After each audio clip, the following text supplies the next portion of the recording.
Welcome back to the Midday Reset. My name is Antoinette, and today I want to talk to you about narcissism. First, I want to point out the distinction between narcissism and self-love because it's easy to get those two mixed up, especially if you're new to what narcissism is. Then, I want to define narcissism and how the primary behaviors around it can impact relationships. Specifically, if you are someone who is dealing with a narcissist, you should be aware of how that can impact you and your sense of self. Just like with intellectual dishonesty, you stand to waste a lot of energy trying to get through to narcissists. So I have some suggestions for sidestepping all of that. And no, I am not a doctor, but this most recent chapter of my life has been peppered with the actions of narcissistic people, and I've had to figure out some strategies for combating that because it was driving me further into my depression. Take a deep breath with me. Inhale and exhale. Good. Let's begin. So, the term narcissism comes from Greek mythology. A hunter by the name of Narcissus had a love of everything beautiful. One day, he caught a glimpse of his own reflection in a pool of water and he fell in love with it, thus opening the floodgates for him to have an unhealthy appreciation and sense of self. Those around Narcissus who loved him drove themselves crazy trying to prove their devotion to him and appreciation of his beauty. Nobody's love was good enough for him because in his eyes he was too perfect and their love was not adequate. Today's medical journals term narcissism as a personality disorder where a person develops an unhealthy sense of self, and this is overinflated. A person doesn't have to be particularly great at anything to believe that they are, and their life mission sort of evolves around getting others to validate them through believing in their excellence too, even if the excellence is not there. So, a person doesn't necessarily need to be a strong athlete to believe that they are the greatest soccer player or second baseman to ever walk the earth, and all the people around this person must agree to this or face negative action. It reminds me of The Emperor's New Clothes by Hans Christian Andersen. If you don't remember this tale, basically the emperor gets tricked by a con artist who sells him some premium cloths and garments that he cannot see. The emperor buys them and immediately gets gassed up by the idea that he owns these premium garments when in truth, he's literally just naked.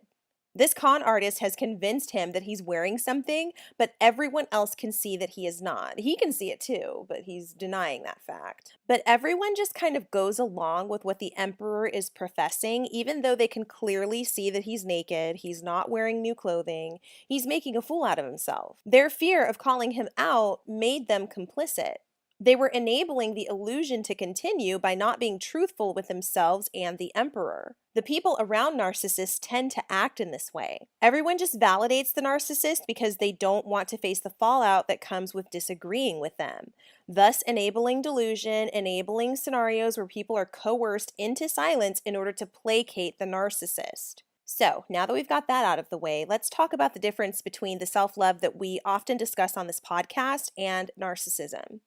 To start, the degree of loving oneself is very different in these two scenarios. Self-love means being realistic with yourself about what you're good at and also acknowledging what you are not good at. It is protecting yourself from things that you know will hurt you. And this can mean literally anything. This is avoiding greasy fried food for what it does to your skin and internal organs. This is choosing not to engage with certain people in your life who only bring you stress. This is turning away from abusers. It's surrounding yourself with people who think like you so that you can accomplish your goals faster. It's taking the time to rest and recharge when you need it because nobody, not even you, can benefit from being drained, exhausted, sleep deprived, or unfocused.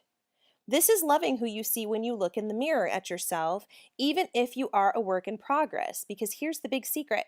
Everybody's a work in progress, which is all the more reason narcissists are a problem. They often don't see themselves as having anything to fix or work on. Everybody else is the problem to the narcissist.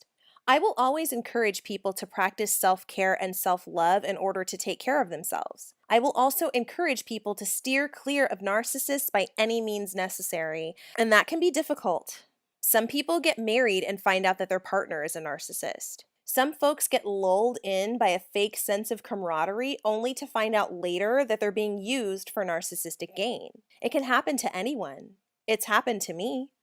And I had to work to discover ways I could find peace within that because narcissists just are what they are, and their desire to change has to originate from something that they dream up. It often doesn't work to simply tell them that they are a narcissist to show them the error of their ways. Narcissists have the potential to be an energy drain rather than an energy source, and I've wasted away countless quantities of energy trying to get through to narcissists in the past. It really is like talking to a brick wall sometimes, and I do not recommend it. Instead, I encourage you to make narcissism something that you sidestep in favor of pouring your energy into things that can actually benefit from your attention and care. For starters, narcissists are incapable of being truly empathetic, so your feelings, views, thoughts, those will always go overlooked or ignored when dealing with a narcissist. Don't set yourself up for that. Limit your engagement with a narcissist to create a healthy boundary for your own heart and soul. Next, be okay with the faulty perceptions of you that narcissists will try to throw at you. They do this because they like control.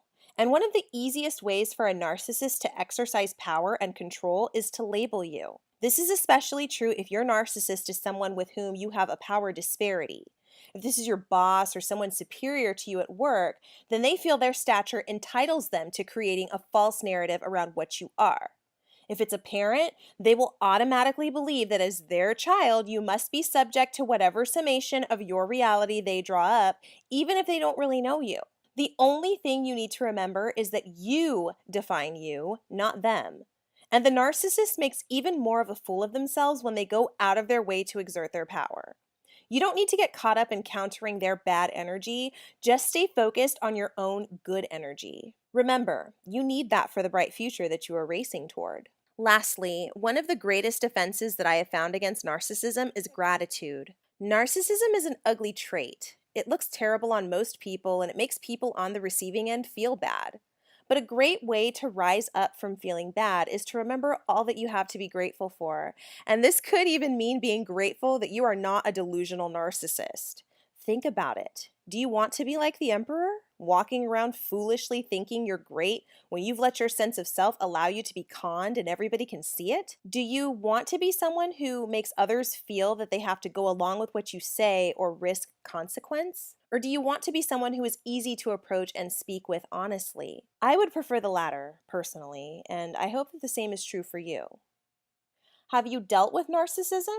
Tell me about it by emailing themdrpodcast@gmail.com. You can also follow us on Instagram at the Midday Reset to follow along with my mental health journey and get the latest news of what's going on with the Midday Reset. Thank you so much for joining me today, and I will see you next time.